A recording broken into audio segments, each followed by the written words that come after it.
Hey guys, this is John here in Los Angeles with the Alpha Channel update for Monday, September 30th, 2024.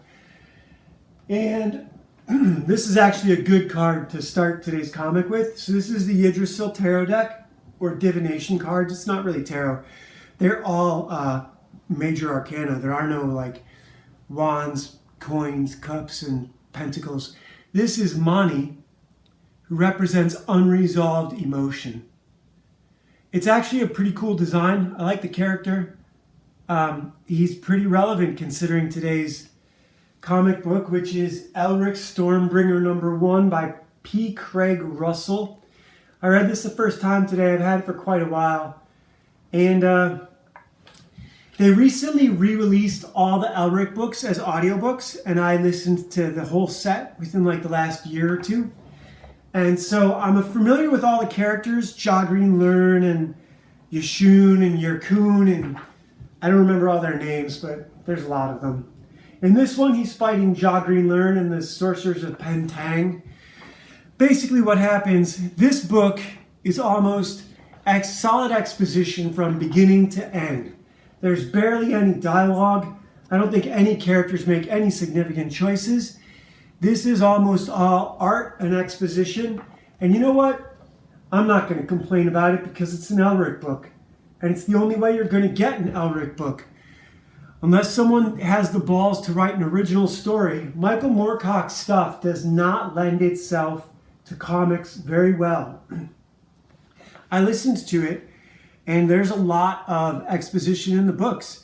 There's a lot of muddy description or non-specific description that you're left to fill in with your own, it's not as intimate as it should be, and neither is this. That said, here's a very intimate scene. Elric and his girlfriend, Zarazina, his wife, is not the love of his life, but his current wife. Elric's basically insane. He's a psychopath. He's a total psychopath, and his sword is a bloodthirsty sword. And so there's a lot of backstory in this. The first thing that happens, though, is these three demons sneak into the castle. They put the guards to sleep. They sneak into the castle and they kidnap Elric's wife, Zarazina. Now, apparently, this was done by Elric's enemies. And the result is Elric goes to war against them. But this is kind of a foolish thing to do, as his enemies are right now engaged in their own war against a bunch of different kingdoms. And what they've done is inspire Elric to join their enemies. So he wakes up the owner of the castle and demands to be led into the armory where he has stored Stormbringer. And he said that as long as he had Zarazina, he had no need for the sword, and he wanted to give it up. But now that she's been kidnapped, he needs the sword. And as soon as he gets it, he knows he'll never let it go again, whether he gets Zarazina back or not. So he collects some friends, visits some people. This, like I said, this is wall-to-wall exposition. I think this is Jogreen. Oh, these are just some people. I could try and give you their names, but they don't really mean anything. They don't influence the story significantly. They understand that Elric's going to war, and they're willing to help him. He does recruit some friends. This is Yerkun, and this is his ex, whose name I forgot. Cimmeril. It's spelled differently than the Cimmerils, like Cimmerillians. Of course, I never saw how it was spelled because I listened to audiobooks. So I'm not pronouncing the names incorrectly. I just don't know how to read them. I just haven't seen them written before. So this is, I believe this is Divim Slorn, who is not Divim Tarn. I guess they're cousins, and so this guy's going to help Elric where his cousin is not available. They had gone on some adventures before. And here they plan and plot and discuss what they're going to need and who's going to help them. I believe they're with Queen Yashana in these scenes. They're basically getting ready for the war. Here are some of the bad guys who are leading the enemies of Elric and the other armies. Like I said, it's a lot of exposition and there's a lot of individuals but not a lot of army shots. This isn't like Gladiator. We're not getting the big armies up against each other. It's hard not to argue with this book, but it is what it is. I would have done it differently, but I don't think at this point in my life that I would take on another IP. I don't think I would take on someone else's IP at any point in my life. I don't think I'd want to do that. I only want to do my own work.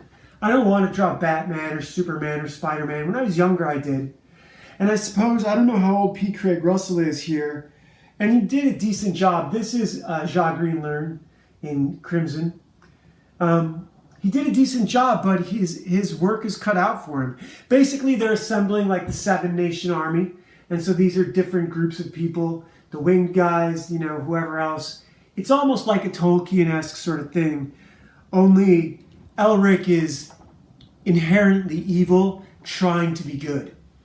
He's basically like a drug addict who needs drugs because of his frail countenance, or what would you call that, frailness.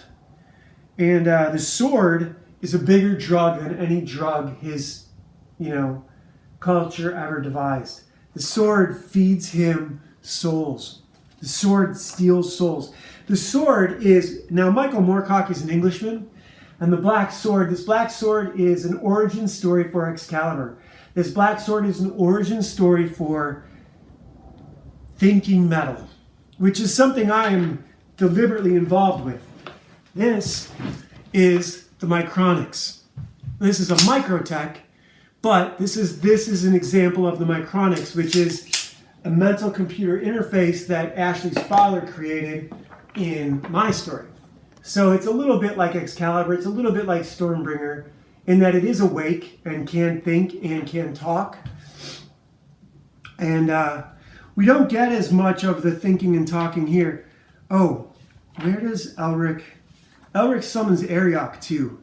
Arioch is his demon patron who gives him all his power. Blood and souls. Blood for the blood gods. Blood and souls for Arioch. Here's where he calls him up. This is the end. Elric in the battle, see, the battle's not really well described. There is a surprise. The flying guys get attacked by the owls. The owls are their natural enemies. No one knew that they had these owls. They thought they were extinct. But the bad guys brought them back. And meanwhile, they have hunting tigers that attack people. Elric's great with his sword, but the battle is lost.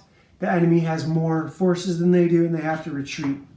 So here's Elric calling the retreat. And instead of going north with or west with his team, he and another guy split off so that no one can find them.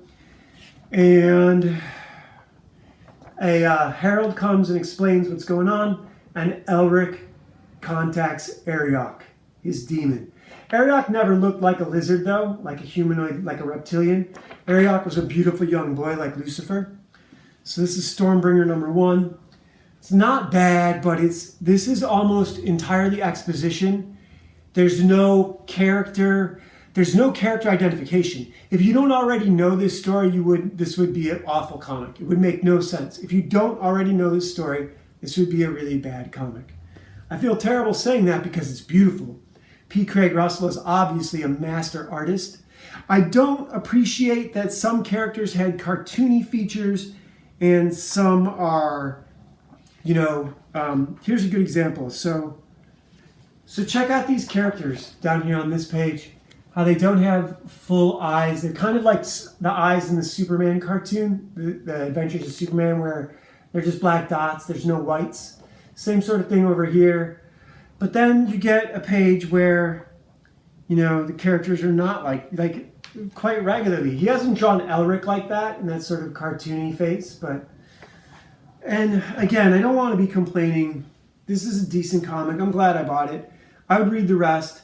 It's not too dissimilar from the Tops of Vlad, comics. Vlad would be a great character. I would do him. That's not someone else's IP. I would just take him and tell my own story. So I've got to cut this short a little bit today. So today is brought to you by The Legacy of Mad Scientist, Legend of Ashley Fox, 2 amazing audiobooks here on YouTube for you to listen to. Links at the end of the video. We also have a PDF comic book for you to download in the description. Ashley Fox, Last Valkyrie, where she meets Valeria and gets inducted into the Order of the Valkyrie to protect children from child traffickers. So that's it for today. Talk to you guys tomorrow. Thanks. Bye.